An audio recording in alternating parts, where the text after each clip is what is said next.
சேலம் மாவட்ட ஆட்சியர் அலுவலக வளாகத்தில் நடைபெற்ற புத்தாண்டு கொண்டாட்டத்தில் ஆட்சியர் சம்பத் கலந்து கொண்டு காவலர்கள் மற்றும் பொதுமக்களுக்கு மரக்கன்றுகளை வழங்கி புத்தாண்டு வாழ்த்துக்களை தெரிவித்தார். தொடர்ந்து இளைஞர்கள் ஒன்று சேர்ந்து வாகன ஓட்டிகளுக்கு மரக்கன்றுகளை கொடுத்து புத்தாண்டு வாழ்த்துக்களை தெரிவித்தனர்.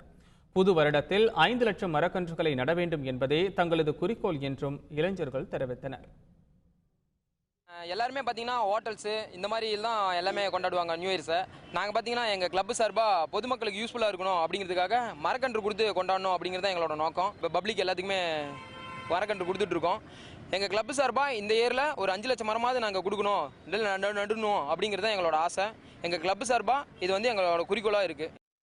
ஆங்கில புத்தாண்டு கொண்டாட்டங்களில் கலாச்சார சீரழிவு ஏற்படுவதாகவும் அவற்றை தடை செய்ய வலியுறுத்தியும் கோவையில் ராமர் சேனா அமைப்பினர் ஆர்ப்பாட்டம் நடத்தினர். தொடர்ந்து புத்தாண்டு கொண்டாட்டத்திற்கு எதிராக கோஷமிட்டவர்கள் புத்தாண்டு வாழ்த்து அட்டைகளையும் கிழித்து எறிந்தனர். இதில் கலந்து கொண்ட 25க்கும் மேற்பட்டோர் கைது செய்யப்பட்டனர்.